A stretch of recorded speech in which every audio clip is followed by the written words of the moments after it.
Hey guys, and welcome to another Bad Movie ASMR. If you're new to this, I basically just go over movies that I think are terrible and try to do it in a soft voice. I got this green screen behind me. I don't know if the chroma key is going to work or how bad this is going to look, but we'll see what happens. I'm just trying different things out for fun. So, anywho, let me turn this fan off. Today we are going to discuss a movie called The Boy Next Door. And this is a 2015 movie that I found on YouTube TV that's being shown on FXM. It was a Universal release and a Blumhouse production. As you know, Blumhouse movies can be very hit or miss. For me, they're mostly miss, but every now and then they do a good job. So um, it's got an all-star cast though. So it's this basically like it felt like a Lifetime movie, but with a higher budget.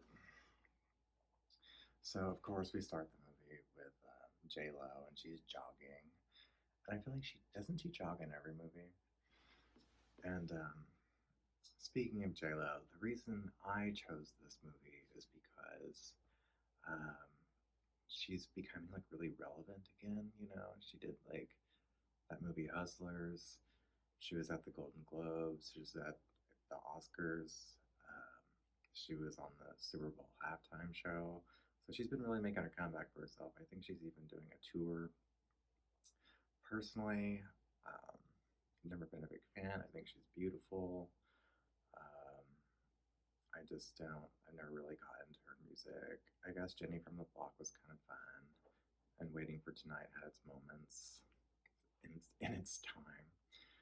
And then, as far as her filmography goes, I can't really think of like one that I really love. I guess if I had to choose, it would be between Made in Manhattan and Enough. So, and I'm not saying much about those movies because they're not really. But we got an all-star cast. We've got John Corbett here, who you may know from Sex and the City as God,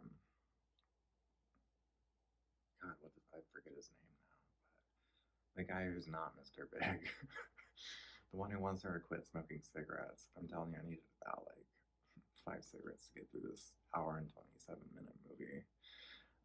And Kristen Chenoweth is also in it, who I adore. I'm not really sure why she's in this movie. She's better than this, but okay. So I mean, basically they spent a whole budget on their cast. And so if I'm looking up this site, it's because I'm looking at my brand new Chromebook that I got, and I really like it. Because I have like a Mac Mini that I use, and I run Windows and Mac Mojave on that. So I feel like having a Chromebook kind of like it's nice to have because like I have too many Apple products, and Linux is just faster and I don't know, for me, more reliable, and I like to be well rounded. And sorry I haven't posted in a while either. My thoughts are all over the place. Then they have been for a long time. That's why I look so tired today. But just like one of those things where life just gets at you. But I'm keeping on. So don't worry. I'm cool. Apparently, the people in this movie are not cool. At least the characters. So there's like flashbacks during J Lo's jogging scene where she's like arguing with her husband, and apparently, like her husband cheated with his secretary on these business trips to San Francisco, and J Lo has been like her name's Claire in the movie has been like kind of like really battling with this for 5 months now. And so her sister, Kristen Chenoweth, is just like, it's time to sign those divorce papers and move on. And so JLo's really struggling with this. She's like crying in almost every scene in the beginning. She does a lot of that in this movie. And so, she her son lives with her and the dad, John Corbett, who I can't remember if his name is Gary or Garrett. It sounds different in different scenes, so it's one of the two. But anyway, Dad gives Kevin, his son, a new PC for his birthday and suggests that they all go on a camping trip together, including Mom. And JLo's like, go wash your hands so she can have a private conversation. And Dad tells JLo, like, I'm going on a business trip. And she's like, let me guess, to go see your mistress in San Francisco. Um, she tells her son and the dad to just make it a guy trip. So the next day, JLo's like kind of getting mad at her son because I guess he has allergies and he doesn't want to go to this allergist in town. And she's like, we're going to the best allergist in the valley. Like, and while this is happening, the garage door is just like going up and down and up and down and up and down. It's like stuck. So it just adds like this kind of comical humor to the entire scene. um, at which point, the haughty new next door neighbor who shows up, and he's apparently the nephew of this guy named Uncle Bob, who looks more like his great grandpa. Um, and so I don't know. This guy Noah, the new guy, is basically like asking if Kevin can go with him to Home Depot. And he's like, "Mom, I don't want to go to this allergist. I want to go to Home Depot." So she's like, "Okay, well, I know we just met this person for 20 seconds, but if that's what you want to do, go ahead. Go make a new friend." And so apparently, like, we find out at this like tool store, uh, like Noah is basically like, yeah, my parents died, so I'm living with my uncle, and I'm finishing up school here in San Bernardino. And it's like already a red flag. Like, this guy's a little too smooth, giving me like sociopathic vibes for sure. He's very strange, and he also looks like he's like 33. So I'm like, how many times have you flunked out of high school because you're way too old to be a senior or however much you are? Sorry, my AC or my heater just kicked on. I'm gonna go shut that off real fast. Sorry about that. So anyway, I'm gonna like tear through this as fast as I can because honestly, this movie bored me to tears. It was just like, this is like the ultimate of bad movies. I don't even know how it got like greenlit, but it's like, this guy's too smooth. He totally killed his parents. And then so like there's this like hot girl named Allie who works behind the counter and who's also goes to high school with them. And like Noah kind of plays wingman because he can tell that Noah likes her. And at first, like, she's like, no, I don't want to go out with you when Kevin asks her to the movies. And then she sees like Noah kind of like standing behind her, like, you sure about that? And she's like, well, I do need a date for the spring fling. So it's kind of like she's going to use Kevin to get to Noah. So screw her. But anyway, then these three bullies break in and they pick on Kevin. And you can tell, like, through the look in Noah's eyes, he's like, I'm going to kill these fucks. Like,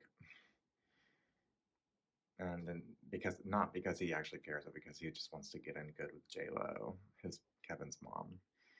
Like, so that way she'll think, like, what a nice guy for looking out for my son and taking care of his uncle, who's, elderly. Uncle Grandpa is what I'm going to call him. So then there's like this, like, scene where they're fixing, well, Kevin and Noah are fixing this car together, and JLo's like staring out the window, and like you can tell she's getting like, her basement is flooded. Like, they're doing all these like hot shots of like he's wearing kind of like this cut off like scrimmage tee workout thing, and like his muscles are glistening as they're working on the car, and he's bonding with their son, and she's like totally into it. And then yeah, he meets Kristen Chenoweth, the sister of JLo, and she's already like automatically suspicious of him. She's like, "Why does he want us to take your lit class? Like, what person his age like actually cares about literature?" And then he like overhears this conversation and like jumps in and he's like, "Well, actually, I'm a big fan of Homer and the Iliad and blah blah blah." So they have this whole like connection moment over it, and he shows up later with like also. Let me preface by saying he probably like Wikipedia'd everything about the Iliad and had never actually read the book. I'm not believing that he read the Iliad. Um, anyway, like he buys her a first edition and says he got it at a garage sale, which is clearly a lie. It's like, like one man's junk is another man's treasure. Okay, whatever. And then he like, I don't know. I think J Lo's like wearing like high heels or something. And he's like, you don't need to try that hard to be sexy. And then she's like, what? And just kind of like flattered, but also taken aback by this. And he's like, I'm sorry, that's too forward. So at night, JLo's like in her like silky lingerie, like sleepwear, and she's got like high heels on. She's like checking herself out in the mirror, like really feeling herself. And she's peering out the window towards the hottie, and he's naked, and he's looking in a mirror and sees her like looking at him, and there's like a butt shot, and then it's kind of like she continues to look at him. It reminded me of that scene in American Beauty, but she doesn't actually show her boobs in this one. So blah blah blah. J Lo goes on a lame double date with her sister, and they're like these two like yuppie douchebag like Gen Xer types who like I don't know. They seem like they're more like interested in working in on Wall Street than being artists or something like that. They're very more business minded. And like her date like kind of shits on her like when he finds out that she teaches classic literature in school, and he's like, kids shouldn't be reading; they should be working. And she's just like, She like leaves abruptly like J.K. Rowling's a billionaire, and I was a classics major. There's money in that, so bye. So then it's raining, and she's home alone, and she's like eating cookies and like drinking wine and feeling sorry for herself. And Noah calls and he asks her like he was like, I tried to like defrost this like gigantic rotisserie chicken in like raw chicken or whatever in my microwave. Am I doing it wrong? Can you come over and show me how to do it? I don't know how. She's like, sure. Okay.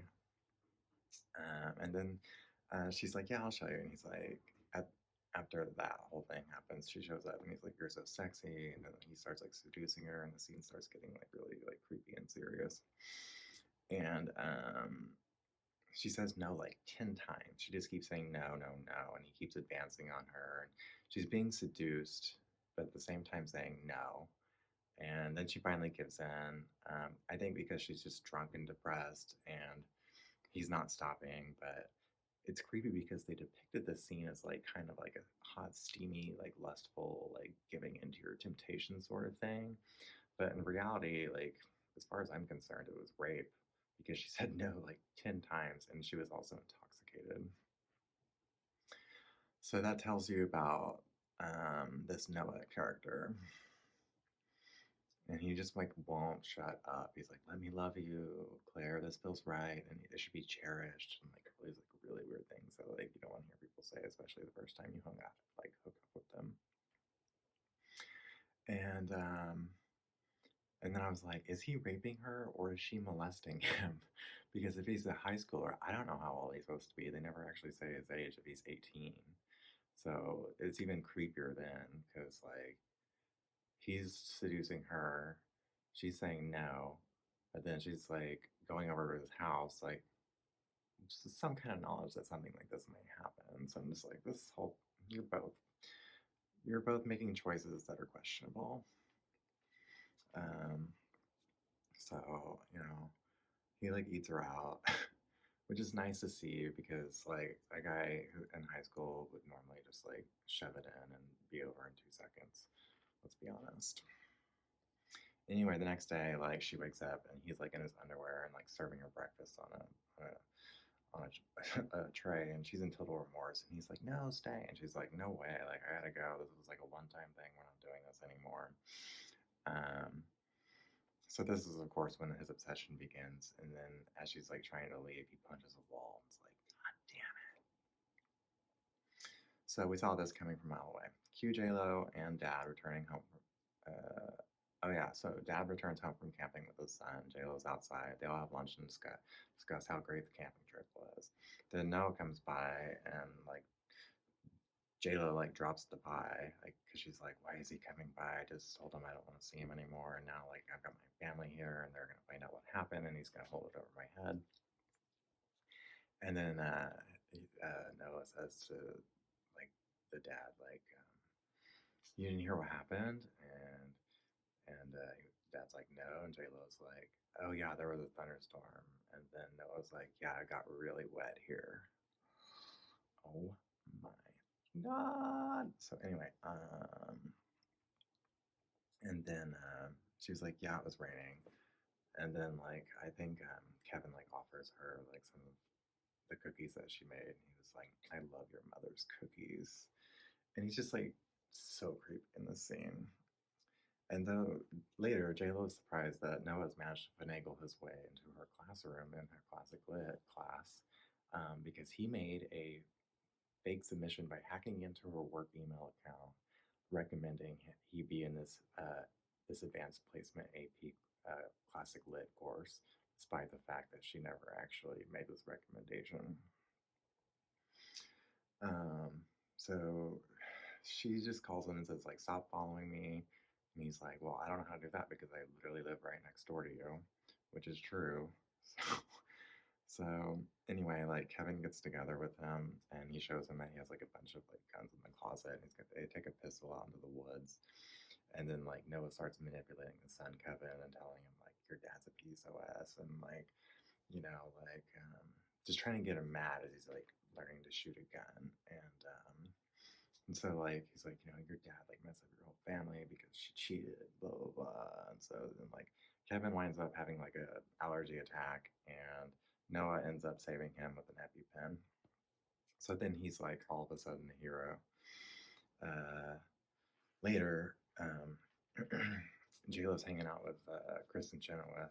I'm sorry, I'm not using their real names, but this is just who they are. Their characters weren't interesting enough to actually be like Claire and Vicky or whatever.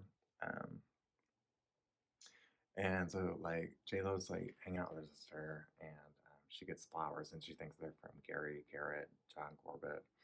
And so she calls him like, thank you for the flowers, because like they're just signed, please take me back, with no signature. And he's like, what flowers? So then she freaks out. She's like, oh no, like Noah sent me flowers. So like she approaches him at the gym later on, like at school, and she's just like, the conversation starts like, stay away from me, and then like through his like manipulation devolves into her just trying to like level with him and be like, let's just start from a fresh point, and like let's just everything be cool. So meanwhile, Kevin asks Allie out to the movies, and oh yeah, I already mentioned all that. Blah blah blah. I think I got that scene out of order. They do multiple scenes in the hardware store. Uh, so anyway, like JLo and John Corbett are getting back from a date. They're kind of doing better, and they start making out. And then she kind of pulls away and gets freaked out. And he accepts that, and he's not like Noah, who's like, no, no, no. He's like, okay, like, but he's like, but can I crash on the couch because I've had a few? She's like, sure. And so anyway, like Noah's hanging out outside the next morning, sees John Corbett leave, and then as JLo is like going to her car and like calling Kevin to take him to school, Noah like screeches up in a truck, and he's like, I thought you said we'd start over, you whore. And then Kevin's so mad at like his dad and everything that he actually defends Noah, and like fights with his mom. Meanwhile, like Noah's just like revving his engine over and over. And so JLo's like, I don't want you hanging out with Noah anymore. And he's like, well, he said you say that. And then like hops in the truck with Noah, and they peel out. So later at school, Kevin is again bullied by the people from the hardware store earlier, and Noah like beats the living crap out of this kid, and then like Kristen Chenoweth, who's like the vice principal, tries to break it up, but he like pushes her off, then like knocks this kid into a locker to the point of like breaking the locker door, and we find out that he fractured this kid's skull, and So he's in the office and she's like getting ready to expel him, and he just like really says something that like gets under her skin, and like says something that like you're just a washed up like nobody. I know who you are, and blah blah blah. And she goes to slap him, and he like grabs her hand. So anyway, it's time for the fall fling, you guys. And JLo's apparently a chaperone. So she approaches, or Allie's there as the date of Kevin, and she approaches JLo, and is like, I heard that there's like water running out of the boys' bathroom. You might want to go check it out since you're a teacher here. And inside the bathroom is like spray painted like really large across the wall. I nailed Claire Peterson. And then Noah jumps out and corners her and threatens her, and basically just attacks her and tries to rape her. And she kicks him in the balls. And but what's creepy is he starts like laughing maniacally in spite of just being kicked in the balls. So later at home in bed, she sees Noah through her window, and he's actually having Allie perform oral sex on him while he stares at her back through her, like at her. So like this girl's going down on him, and he's just staring into JLo's room, and JLo sees this. This is so creepy. And then back in class, he's got pictures of JLo and Noah like strung up like streamers, and it's like pictures from a video of them when they had sex that one time. And there's like paper everywhere, and there's like paper printing out like nonstop. So like she freaks out and like locks everyone out of the, even after the bell rings, like JLo's like locks all of her students out. So the principal shows up like, what's going on? And the students are like, we don't know. Like she locked us out. Classes started. We're supposed to be in there, so we're not sure like why we're just standing out here. And she makes a mad rush to destroy all the evidence. Somehow manages to, which in reality would never happen because there were so many papers just scattered. Like the whole room was just covered. Anyway, the principal takes her aside and is basically like, whatever's going on with you, like you need to like get this taken care of. So, you know, she destroys all the evidence, but the principal's like, whatever's going on, like I don't know what's going on, but take care of it. So anyway, Dad's trying to get back on Kevin's good side after Kevin's been kind of brainwashed into hating him again by Noah. And so he's like, I think they have like a Dodge Charger or Challenger, I'm not sure which one. And he's like, hey kid, like throws him the keys, like let's go for a ride. And I think they're like probably filming on like Mulholland Drive, which is, anyone knows, like if you're out near like the Calabasas area, it's a very windy, twisty road. It's very easy to fall off the cliff there. And so you want to go like, people drive through it crazy, but you want to try to go pretty slow because it's very easy to just go right off the edge. And so anyway, Kevin's mad, like yelling at his dad, so he just starts speeding up and speeding up. And so like his dad's like, slow down. And then all of a sudden Kevin's like, I can't, like the brakes stopped working. And he's like, well, but use the clutch, you know, I guess throw it into a different gear or neutral or something. He's like, the clutch isn't working either. So they end up like, you know, they have like those big like water bins on the side of the road so people don't like crash off like the side of a cliff. They basically hit one of those, and also up ahead of them is like a tow truck or something that's just like horizontally parked in the road, which is already dangerous because people are flying through there. That truck should not have been there either, but they survived miraculously. And his dad's so like shooken up by his son's behavior. He's like, you know what, like it's okay, like I love you. And so whenever they're home, JLo's like, what happened to your car? And he's like, oh, we just had a fender bender, even though like this was not a fender bender. And so Noah is also hanging out with them, and then basically like follows her into the kitchen and sexually harasses and assaults her. And she's like, basically like, get out of here, like leave me alone. And so that night she's like had enough, and so she busts into Noah's house and into his bedroom. Like, where are the pictures? I want the video. I want the evidence. I want all of it. You cannot do this to me. And she's like, do you actually believe that we're gonna date? Like, like, do you really think like we're in love? Like, because this is not how this goes. And he's like, my video is like evidence of our love and proof of our love. And no, it'll see it as long as you let me have you. And she slaps him and manages to get out. So finally, Claire's like just at her wits' end, doesn't know what to do. So she tells her sister, Kristen Chenoweth, the truth. And because Noah had pissed her off earlier and insulted her, she's like, I got you, boo. Like, that asshole insulted me earlier, so I'm ready to take his ass down, too. What else? Good lord. This movie went on, like, way too long. So a car chase ensues between the principal and Noah. But Noah thinks he's, like, chasing after J-Lo, but J-Lo's actually busy breaking into his house to find the evidence that he has on video and elsewhere. And, anyway, like, Noah catches up to the sister who's playing decoy and realizes, like, what's going on, like, does a U-turn across the median and starts heading back to his house. And his sister calls, like, or J-Lo's sister calls, like, okay, he knows you're there, so, like, you better find stuff quick. J-Lo finds this kind of, like, cellar, trapdoor basement area, and inside is, like, this gigantic, creepy shrine, like, pictures of them, and, like, pictures of her sleeping, and, like, all these different, like, things, like, hung up on the wall. And then there's, like, a dirty mattress on the floor, and then there's a laptop, and he has, like, a reference to the Iliad on it. So she opens up that file and, like, basically finds all the stuff, deletes it, and then gets out of there. We get a jump scare from Uncle Grandpa, who's like, "What are you doing at my house?" and so Noah actually ends up being like, "Okay, well, if they're gonna, like, mess with me, I'm gonna mess with them." So surprise twist, he actually, like, ends up going to Kristen Chenoweth's house instead of back to his house where he knows that J-Lo is. And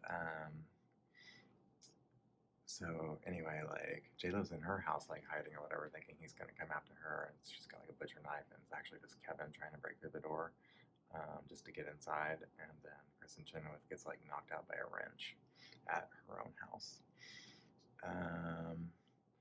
So apparently, like, her sister knows some kind of cop that's, like, friends of a friend or something, and so she gets in touch with this cop to find out, like, there was a similar case in San Bernardino where the brakes had been cut and we weren't really able to, like, put all the stuff together, and it was like this van that crashed into a fuel truck, and there's a huge explosion that we get to see. And so, like, going back to his parents are dead. Okay, so now I was like, okay, I knew we were going to come back to the fact that his parents were dead and that he probably killed them and what's going on with that. Anyway, so J-Lo, like, okay, so no, where am I at?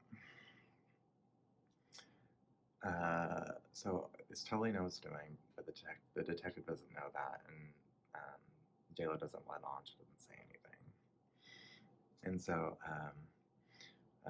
Noah calls Kevin and tells him to bring himself and his dad over for, like, just something that he needs help with, and has his Kristen Chenoweth hostage in the meantime. So J-Lo comes over. Of course, like, all the lights are off, and they don't even show him, like, cutting the electricity or anything. So it's just like, I don't know why nobody ever thinks it's just flip on the light switch. But anyway, she's going around with her iPhone light because I guess that's easier for her. And we think, like, there's going to be, like, a regular jump scare because she opens a cabinet and a cat jumps out, and you're like, oh, it's just a cat. But then her dead sister falls out, and you're like, whoa, did not see that coming. So that was actually pretty clever. They had the cat followed by the dead sister happening, like, back to back like that. So anyway, yeah, there's a big fight. Noah holds J-Lo at go point and he's still spouting the same psycho babble he's been doing this whole time. And he says, like, the motive for killing his parents was actually because his mom had killed himself after his dad cheated on her.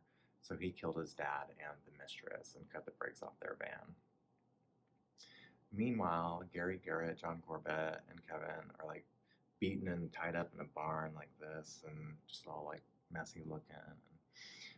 J-Lo comes in there to, like, save the day, and she finds, like, some kind of weapon, and it just, like, becomes, like, a whole, like, you know, action scene, and she gets, like, an EpiPen, and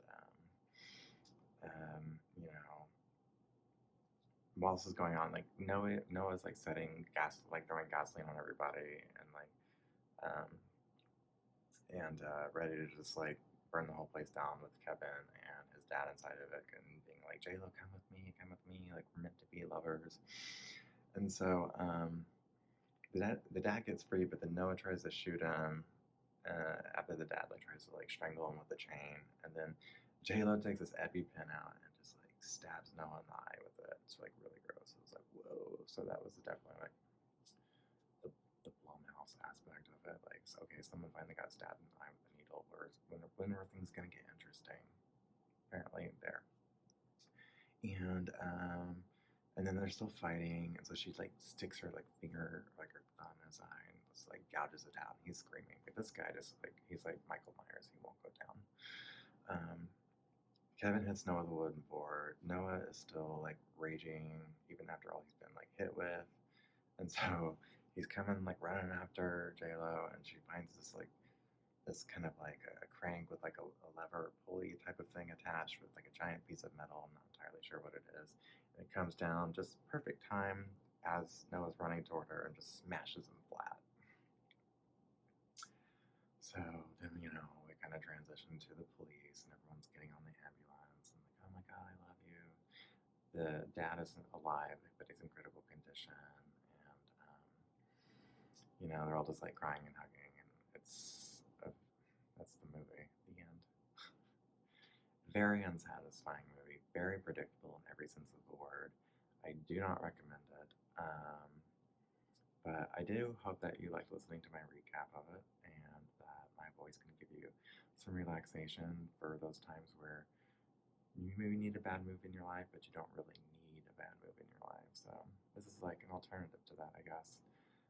In the meantime, I have turned this into a podcast as well, so you can find me on like Apple and like Spotify and all those good places. And you can also find my other podcast, The Secret Podcast of Laura Palmer. We just started getting into Twin Peaks season 1. It's really cool. It's very exciting. And then I've also got more music on the way. And I will put those links below so you can check those out if you're interested. If you like my channel, tell a friend, like, subscribe, hit that bell button, whatever you want to do. You know how it works. And I look forward to seeing you soon. And if you have any movie recommendations you'd like me to do, please let me know because I'm totally open to all kinds of things. I kind of just randomly choose these. So you have a great day or a great night, and I will see you soon.